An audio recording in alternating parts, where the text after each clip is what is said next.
Double B sa News TV ng flood monitoring ng Metropolitan Manila Development Authority o MND. Flood monitoring po ito sa mga baha. At sabi nga ni Jerry Lao, salamat ha, tosya, okay ha. At sabi nga ni Jerry Lao sa wikang Chinoy, Hokkien mga kapuso, ang salitang baha, Chong Chui. Chong Chui. Ngayong umaga mga kapuso, maraming Chong Chui, baha sa Metro Manila. Mr. Sandigan, magandang umaga po. Si Mike Enriquez po ito. Opo sir, ang magandang umaga rin po. Tungkol na po sa pagbaha sir. Sige po. Kaya na po malas doon sa maling araw, medyo umulan po sa buong Metro Manila. Kaya po nagkaroon na develop ng baha po sa mga areas po natin, mga bandang alas 3. Pero po sa oras ito, nagsubside po yung mga yon dahil po ang ulan ay huminto na po. Yan pong reported na sa may Talayan Creek, umapo po yan kayo ng mga bandang alas 4, alas 5.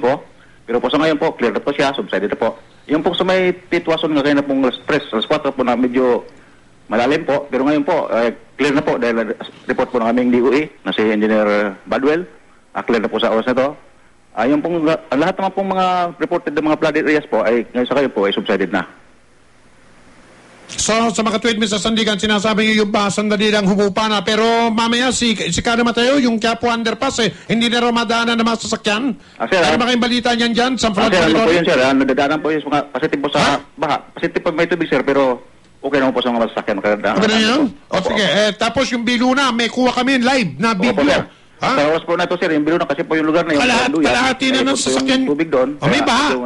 Kalahati na ng sasakyan yung baha eh. Opo, sir. Kasi po Baranduyan ngayon, pero sir, may tao na po tayo ngayon para i-declag na po yung lugar. Ano? Diba? I-declag na po para may... I-declag po nga sa oras na ito, may tao na po pupunta doon. I-declag? Opo, sir. Ngayon. Sige po, salamat, Mr. Sandigan. Magandang umaga po sa inyo dyan. Thank you. Morning po sa inyo. I-declag? Ngayon, i-declag? Doon sa may Biluna. Ito ang sama-sama nating pagiging saksi sa Double B! Puso natin. Ano ba? Benji, iinit ba ulo natin ngayong umaga? Wag.